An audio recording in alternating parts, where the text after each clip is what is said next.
Sir ने वैसा मुझे झूठ बोल के बुलाया और मजा तो आज मुझे बहुत आ रहा है।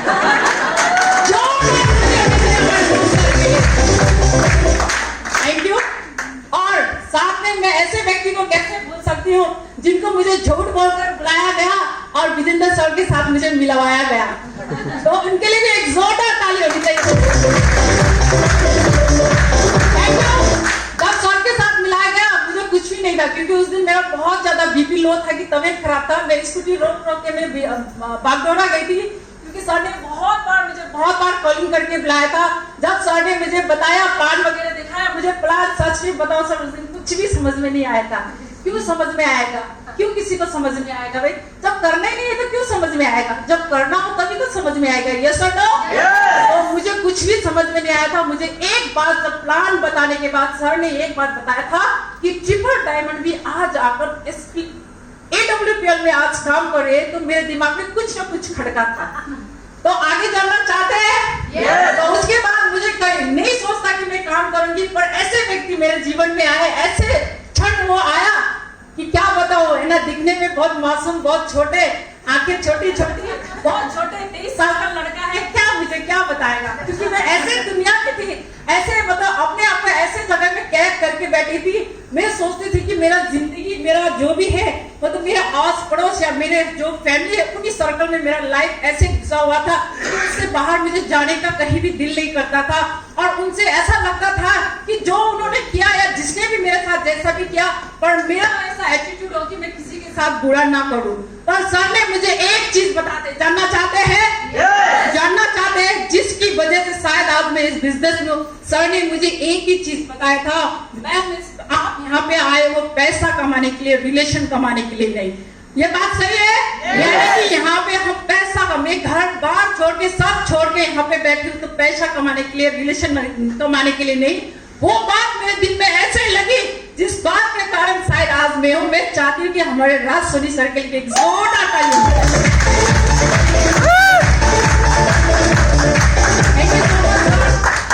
और यही थी मेरी छोटी सी स्टोरी जो बिजनेस में आया।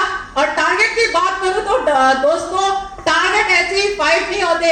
और मैं स्पेशली लेडीज से बता दूं, गालों में गुलाल हो ना हो, पर फिर की धूल जब तक नो, टारगेट फाइट नहीं होता है माय डियर दोस्तों, टारगेट फाइट नहीं होता है।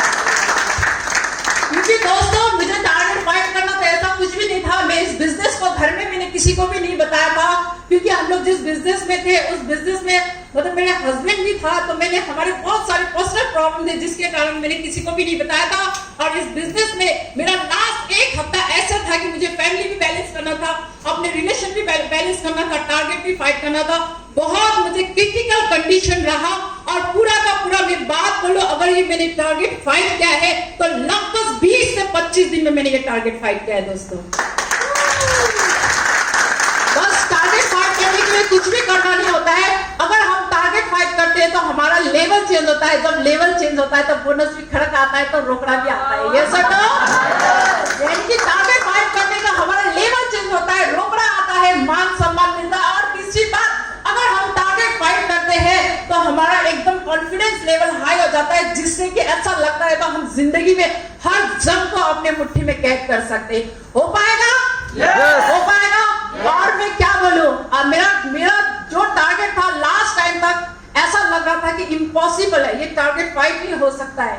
मैंने विजेंद्र सर को भी कॉल लगाया, सोनी सर को भी कॉल लगाया, बहुत सारे सर को भी कॉल लगाया, अनुज सर से भी बात करने का मौका मिला मुझे। मैं बहुत लकी फील करती हूँ। और दोस्तों बहुत ही इम्पॉसिबल था।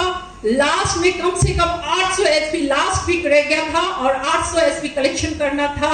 और मैं बताना चाहती हूँ, मेरा एक दिन पहले ही टारगेट फाइट हुआ था और मुझे बताया गया था कि मैम आपका टारगेट फाइट हो गया, कल आप आराम से करो। फिर भी यहाँ पर मेरे आकाश सर है, फिर भी मैं मॉर्निंग में यहाँ से 7:30 या 8 बजे गए और हमने मेरा टारगेट फाइट होने से पहले 56 SP हमने फिर भी कलेक्शन कर लिया था, जो कि मुझे पता नहीं था कि मेरा टारगेट फाइट हो चुका है। तो दोस्तों इस तरह से हमने काम किया और मजा आ रहा है। और आने वाले समय में इतना तो कमिटमेंट है कि मेरे टीम से 2 लोग तो टारगेट फाइट करेंगे।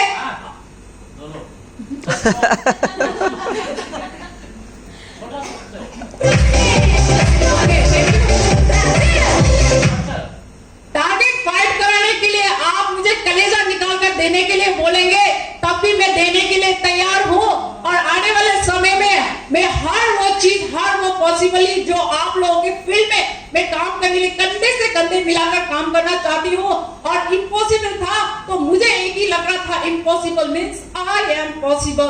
तो इसी कारण से मेरा ये टारगेट हुआ। और एक मुझे वो जो मूवी का डायलॉग याद आ रहा था कि अगर किसी भी चीज को पूरे शिद्दत से चाहो तो पूरी कायनात उसको मिलाने में आपकी साजिश लगे। बस वही चीज मेरे साथ हुआ है।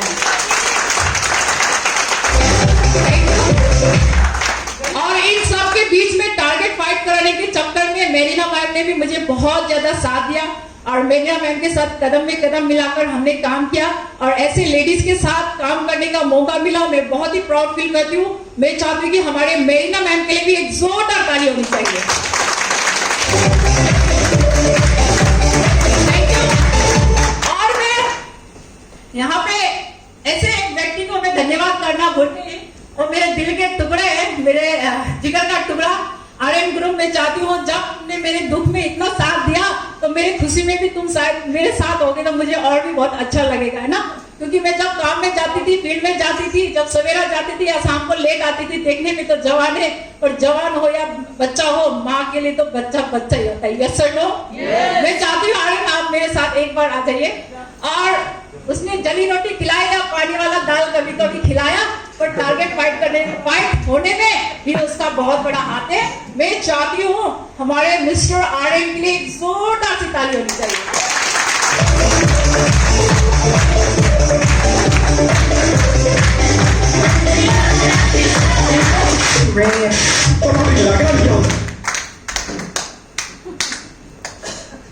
आर्यन सर, आप ही के समय स्टार्ट किया था हमने, आप भी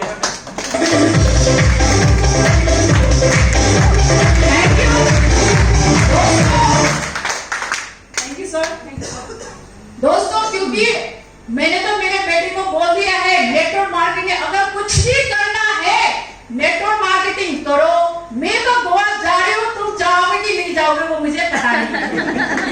और दूसरी बात, इसके आगे मैंने एक ही चॉइस रखा है, या तो नेटवर्क मार्केटिंग करो या तो फिर तुम फिर मूवी में या कहीं पर भी जाके एक स्टार बनो। उसके अलावा कोई भी ऑप्शन नहीं है, क्योंकि हमने देखी है जिंदगी को बहुत करीब से। आज लोग मुझे बोलते हैं कि अरे इतने बड़े लेवल में हो के लिए पैसा के लिए भागते हो। मैं आप ही लोगों